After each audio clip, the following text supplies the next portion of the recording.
안녕하세요, 가치아입니다. 10월 24일 목요일 국내 시장이 마감되었습니다.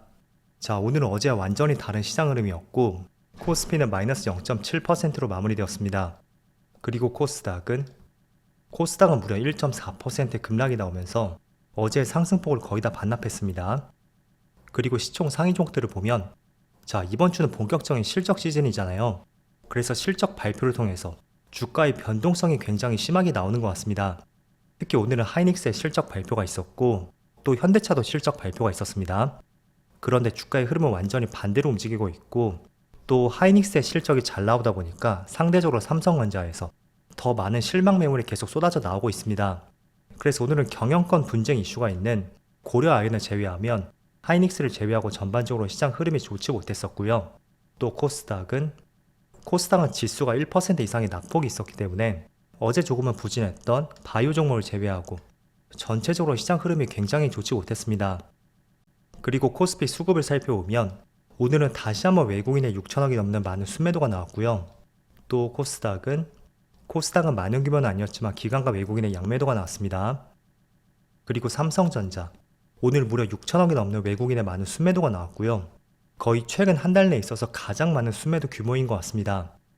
자, 반대로 하이닉스 지금 삼성전자에서 빠져나가는 수급이 거의 하이닉스로 향하는 것 같고 외국인도 오늘은 1,700억의 많은 순매수가 들어왔습니다. 그리고는 실적 발표가 있었던 현대차 마찬가지로 기관과 외국인의 많은 순매도가 나오고 있고 또 에너지 솔루션의 흐름도 괜찮았습니다. 물론 많은 규모는 아니었지만 오늘도 양매수가 들어왔었네요. 자, 그럼 이어서 주체별 매매 동향에 대해서 살펴보도록 하겠습니다. 10월 24일 외국인이 가장 많이 매수한 종목은 SK하이닉스, 유한양행, 두산에너빌리티, 한국전력, 알테오젠 이렇게 순서대로 매수했고 또 기관도 한국전력, 유한양행, SK하이닉스, 하나인더스트리, LG에너지솔루션 기관과 외국인의 상위 종목이 조금은 비슷한 것 같습니다. 이어서 해외 증시를 보겠습니다. 어제는 오랜만에 미국 증시가 한 차례 급락이 나왔습니다. 나스닥은 1.6% 급락이 나왔고 그리고 장중에는 2%의 급락이 나오기도 했었거든요.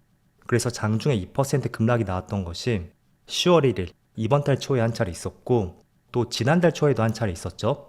그래서 어찌 본다면 거의 3주 만에 다시 한번 급락이 나왔고 참 직전 고점을 돌파하기가 어려운 것 같습니다. 어쨌든 여전히 추세는 우상향 중이고요. 또 S&P 500도 마찬가지로 어제는 1%에 가까운 하락이 있었고 다우지수도 비슷한 폭의 하락이 있었습니다. 그리고 반도체도 1% 이상의 급락이 있었죠. 또 아시아 증시를 보면 니케이는 어제 많이 빠져서인지 오늘은 전날과 거의 비슷하게 움직이고 있고 또 대만 증시는 마이너스 0.5% 그리고 중국 증시도 그렇게 썩 좋지 못합니다. 자, 그래도 지금 촬영 시점이 1시 반인데 단순히 코스피 지수만 봤을 때는 국내 증시도 크게 밀리진 않고 있습니다. 하지만 하락폭에 비해서 파란불이 들어온 종목이 2배 이상 많은 것을 알 수가 있고 또 코스닥은 지금 1% 이상의 급락이 나오고 있거든요. 그래서 오늘은 전체적으로 시장 흐름이 굉장히 좋지 않은 것 같습니다. 완전히 어제하고 반대되는 것 같죠? 자, 일단 어제 미국 시장이 한 차례 빠지는 것이 제가 몇 가지 원인을 살펴봤거든요. 뭐 명확하게 시장이 빠지고 있는 근거를 제시하는 곳은 없었고 그나마 가장 대다수로 잃었던 것이 최근에 미국의 10년물 국채금리가 다시 한번 상승하고 있다 때문에 시장이 많이 부담을 느끼고 있고 또 환율도 증가함에 따라서 이런 부분 때문에 시장이 부담을 느꼈고 고점 부근에서 매도 물량이 나왔다는 이야기가 상당히 많았습니다. 물론 합리적인 근거가 될 수도 있겠죠. 최근에 미국의 경제 지표가 개선이 되고 있고 또 그에 따른 금리 인하 가능성이 조금씩 낮아지고 있잖아요. 그리고 트럼프 당선 가능성이 높아짐에 따라서 정말로 트럼프가 당선이 된다면 대규모 감세에 따른 재정 적자가 커질 수가 있고 또 그렇다면 국채 발행을 확대할 가능성도 있습니다. 그래서 그 때문에 미국의 10년물 국채금리가 최근에 뛰고 있고요. 환율도 같이 뛰고 있다는 것이 오늘의 시장의 상승을 방해했던 것 같습니다. 자, 그런데 잘 살펴보면 국채금리하고 환율이 뛰었던 것이 지금 당장 뛰었던 것은 아니었습니다. 9월에 저점을 찍고 본격적으로 10월 초부터 그때부터 뛰기 시작했던 만큼 국채 금리가 상승했고 그로 인해 미국 시장이 부담을 느꼈다. 뭐 표면적으로는 그렇게 볼 수는 있겠지만 이렇게 진행되고 나서 그런 이유로 붙인다는 것은 합리적으로 보이지는 않는 것 같습니다. 개인적으로 저는 미국 시장이 지금 신고가 근처에서 움직이고 있잖아요. 그리고 2주밖에 남지 않은 대선도 있고요. 약간의 불확실성 회피 측면에서 고점 부근에서 물량들이 쏟아져 나왔고 그게 가장 큰 주된 이유였다고 생각이 됩니다. 그래서 이유는 뭐 갖다 붙일 수는 있겠지만 그냥 많이 올랐었고 또 며칠 뒤에 대선이 있는 만큼 불확실성 해소 측면에서 일정 부분 물량이 나오지 않았나, 그렇게 이해를 해보시면 좋을 것 같습니다. 자, 어쨌든 그래도 국내 시장의 흐름을 보면 미국 시장이 상승할 때는 보합 내지는 하락이 나오고, 또 오늘처럼 미국 시장이 급락할 때는 같이 또 덩달아서 하락이 나오는 것 같습니다. 참 이런 부분이 국내 시장을 투자하기 어렵게 만드는 부분인 것 같고, 자, 그래도 뭐가 됐던 간에 이런 분위기에서도 나름대로 제 역할을 하는 업종들은 상당히 많습니다. 자, 대표적으로 SK하이닉스 오늘 1.5%의 반등이 나오고 있고, 반대로 삼성전자는 다시 한번 3% 급락이 나오고 있습니다. 그래서 어제 상승폭을 모두 다 반납했고요. 제가 오늘 시장의 흐름을 하루 종일 지켜봤거든요.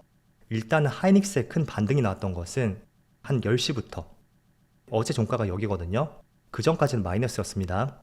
그런데 10시를 넘기고 나서 갑자기 또 빠른 반등이 나왔습니다. 물론 종가가 어디에 형성될지 모르겠지만 공교롭게도 이 시점에 컨퍼런스 콜이 진행이 되었어요. 우선 그 전에 실적이 나왔었죠.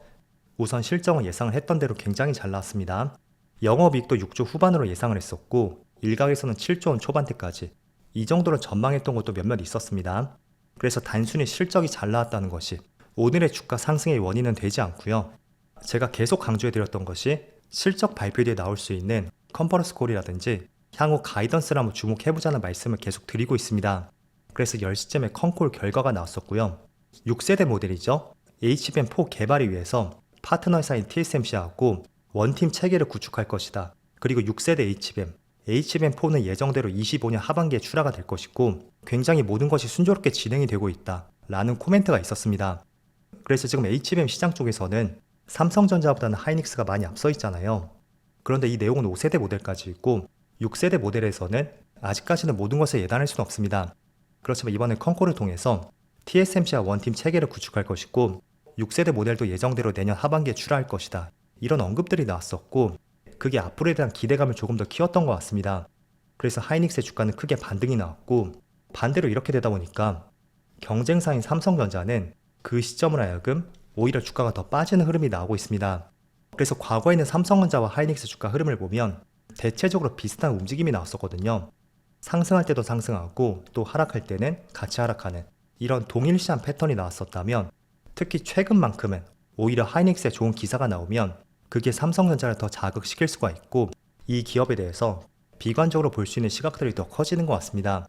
그래서 최근의 주가 흐름은 조금씩 반대로 움직이는 것 같고, 어쨌든 이 종목 자체는 시간이 더 필요하다고 할 수가 있겠죠. 6세대 모델이 되었던, 또 지금 5세대 12단 제품이 되었던, 어쨌든 시장의 가시적인 성과가 나올 필요가 있다고 생각이 돼요. 그래서 그게 실제로 언제쯤에 나올지 모르겠지만 그런 부분을 봤을 때는 조금 더 시간이 필요할 수가 있고, 하지만 우리가 길게 봤을 때는 제가 앞서 늘 강조해드렸듯이 PBR상으로 1.0에 수렴했다는 것은 지금 당장의 반등을 기대할 수는 없습니다. 하지만 조금은 길게 봤을 때는 충분히 매력적인 위치였다는 것을 알 수가 있는 만큼 조금 더 멀리 보고 투자할 수 있다면 이런 부분에 조금 더 포커스를 맞춰보시면 좋을 것 같습니다. 자, 그리고 하이닉스 말고도 오늘 새벽에 테슬라의 실적 발표가 있었습니다. 일단은 실적은 잘 나왔습니다. 그래서 주가도 바로 반응을 했고, 장중에는 2% 하락이 나왔다면 시간에서는 무려 12% 급등이 나왔습니다. 그래서 국내에서 특히 테슬라 관련주라고 할 수가 있는 LG 에너지 솔루션, 물론 지금은 조금 밀리고 있습니다. 그렇지만 대부분의 2차전지 관련주의 주가 흐름은 좋지 않은데도 불구하고 에너지 솔루션 관련주들, LG화학도 마찬가지로 빨간불이 들어오고 있죠. 이쪽 업종들은 4680 배터리에 대한 기대감도 있고, 아무튼 테슬라와 조금 더 밀접한 연관성이 있잖아요. 그래서 조금 더 시장 흐름에 괜찮다는 것을 알 수가 있습니다. 즉 엔비디아 주가에 반등이 나온다는 것도 삼성전자보다는 하이닉스 그리고 한미반도체 이쪽에 조금 더 포커스가 맞춰져 있고, 또 테슬라도 마찬가지로 에너지 솔루션과 밀접한 연관성이 있죠. 그리고 에너지 솔루션하고 밀접한 연관성이 있는 국내 기업도 충분히 있습니다. 대표적으로 TCC 스틸, 이 종목도 오늘 3%의 좋은 흐름이 나오고 있고, 아무튼 최근의 시장 흐름을 보면 미국 내에서 특정 업종에 좋은 흐름이 나왔기 때문에 국내에도 관련된 업종의 상승이 나온다, 그렇게 썩 연관성이 있는 것 같진 않습니다. 다만 미국 내에서 관련 기업의 상승이 나왔다면 그 기업과 밀접한 연관성이 있는 업종보다는 개별 종목 쪽에서 보다 좋은 흐름이 나오고 있는 만큼, 단순히 어떤 업종이 좋은 흐름이 나오는지 거기에 포커스를 맞추기보다는 조금 더 디테일하게 그 업종 내에서도 어떤 종목의 시장 흐름이 더 나은지 이런 부분에 보다 포커스를 맞춰보시면 좋을 것 같습니다. 그래서 2차전지 관련주는 수많은 업종들이 있죠. 그렇지만 LG 에너지 솔루션 관련주, 저는 이쪽 관련주들이 그나마 흐름이 더 낫다고 생각이 되고, 반도체는 마찬가지로 SK하이닉스 이 종목을 중심으로 보는 것을 권장해 드리겠습니다. 자, 이제 미국의 대선도 2주밖에 남지 않았습니다. 그래서 보다 변동성이 조금씩 커질 수 있는 시점이 다가오고 있고 국내 시장도 그런 부분에서 자유로울 순 없겠죠. 때문에 필히 대선 이슈나 한번 지켜보시고요. 또 내일은 대체적으로 많은 금융주들의 실적 발표가 있습니다. 그래서 금융주를 보유하신 분들이라면 내일 일정들 한번 살펴보시는 것을 권장해 드리겠습니다. 그럼 어제와 달리 굉장히 어려운 시장이었는데 오늘도 늦은 시간까지 수고 많으셨고요. 저는 내일 영상에서 다시 찾아뵙도록 하겠습니다. 모두 즐거운 저녁 되세요. 감사합니다.